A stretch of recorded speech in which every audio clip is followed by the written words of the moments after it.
Welcome to my channel USA Battle Zone. Today, I bring you a story that will touch your heart, test your courage, and remind you what true strength looks like. It's the story of a Marine. Not just any Marine, but a woman who carried more than her gear, more than her scars. She carried her honor. Her name was Sergeant Emily Torres. Fade in, desert base, blazing sun, helicopters thundering overhead. The air was dry, filled with dust and diesel fumes. New recruits were unloading gear at Camp Pendleton, joking, sweating, trying to find their place among the ranks. Emily stepped off the transport truck, her uniform crisp, her boots polished, but her face turned slightly to the side, trying to hide the faint scars that ran down her neck and across her left cheek. Some of the men noticed, and whispered. Marine 1, laughing quietly. What happened to her? Lose a fight with a toaster. Marine 2, snickering. Maybe she flunked camouflage school. They laughed, trying to impress each other, but they didn't know her story. Not yet. Narrator voice softens, camera focuses on Emily's eyes. She heard them, every word, but she didn't react, didn't turn around, because Emily had learned long ago that silence is often stronger than anger. Scene transition. Flashback. Night sky lit with fire, Afghanistan, 2018. Before the scars, before the rumors, Emily was one of the best. A field medic, known for her calm under pressure and her fierce loyalty. During a night patrol near Helmand Province, her unit was ambushed. IEDs, mortar fire, chaos. She remembered the flash, the deafening roar, the feeling of being thrown backward, heat searing across her skin. When she woke up, everything hurt. The convoy was gone, her squad leader was gone, and she was alone, crawling through the dust, trying to drag a wounded Marine to cover. Even as her skin burned, even as her face bled, she kept moving. That night, she saved 3 lives. But she lost something too, a part of herself. Her reflection would never be the same. Scene returns to present day, training yard. But war doesn't give medals for the invisible wounds. When Emily came home, the world looked at her differently. At first, they said she was a hero. Then, they just stared. Now, standing on that base again, trying to restart her career, she could feel those same stares digging into her like bullets. The Marines around her didn't mean to be cruel, but cruelty often hides behind laughter. And so, she carried their mockery the way she carried her pack, with quiet strength. Training montage. Cinematic music rises. Days turned into weeks. Emily never complained. She ran harder, trained longer, and never once asked for pity. When the others rested, she practiced bandage drills in the dark, her fingers still trembling from nerve damage, but steady enough to save a life. She became known as the one who didn't talk much, didn't joke, didn't join in the gossip. But one day, that silence broke. Scene. Training exercise gone wrong. It was supposed to be routine. A live fire medical simulation. Controlled, safe, just another day. But when one of the recruits slipped on loose gravel near the target range and cut an artery on barbed wire, panic set in. Blood poured fast. Men froze. Someone yelled for the medic, but the base medic was still miles away. And Emily ran. Without thinking, she tore off her gear, dropped to her knees beside him, and went to work. Her hands moved like lightning pressure, bandage, elevation, calm voice, perfect control. She didn't flinch when blood stained her uniform or when he screamed.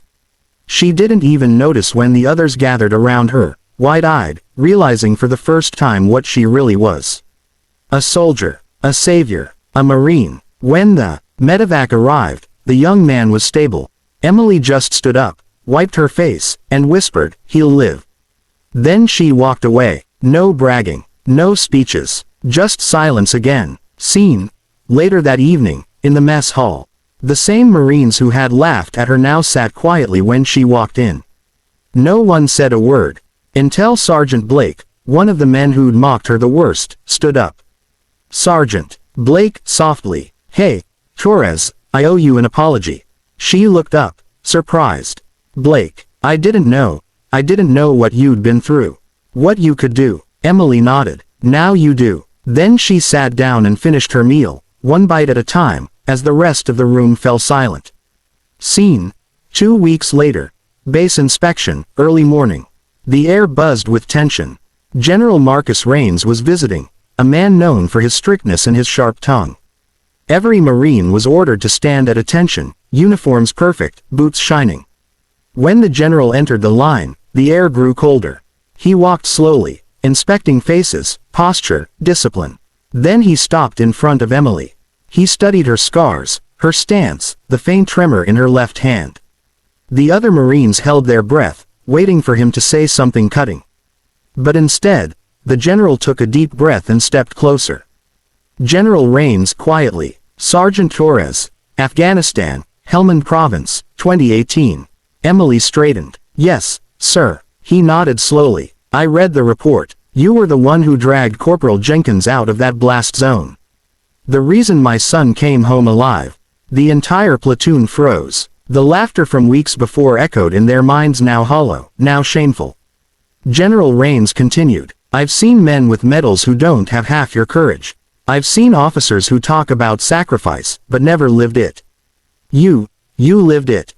He looked around at the rest of the Marines. Every scar you see on this woman's face is a story of survival. You wear your courage on your chest. She wears hers on her skin. Then he saluted her. The base went silent. For the first time, Emily allowed herself to meet their eyes, and in that moment, she wasn't the woman with scars anymore. She was the Marine who'd earned them. Scene. Later that night, quiet barracks, Emily alone.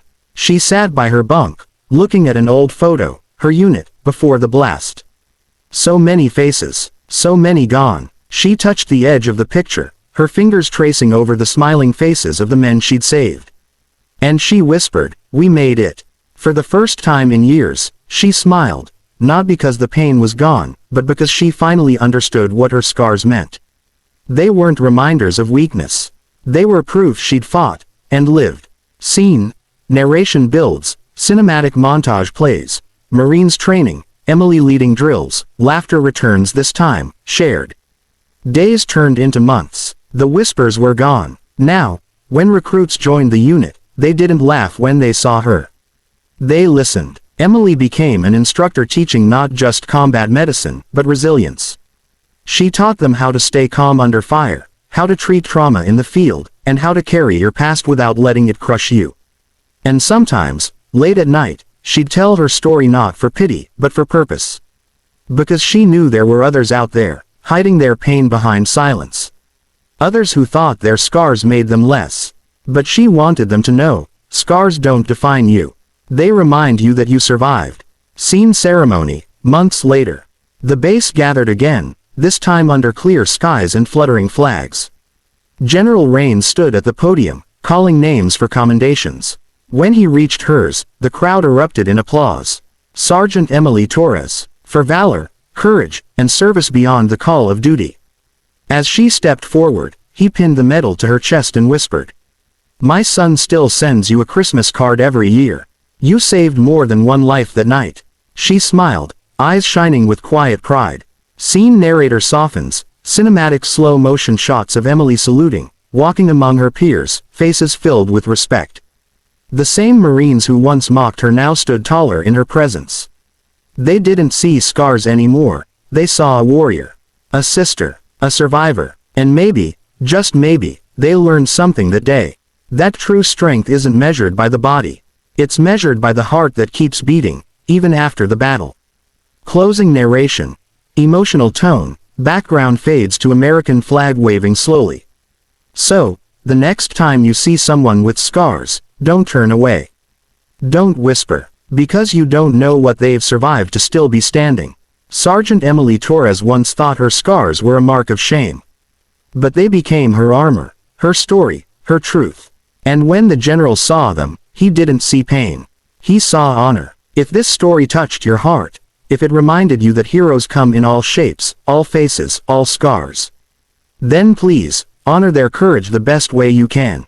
By never judging someone for the battles you can't see. This is USABattleZone, where we tell stories of courage, sacrifice, and the human spirit behind the uniform. Don't forget to like, comment, and subscribe. Because every time you do, you help keep these stories alive.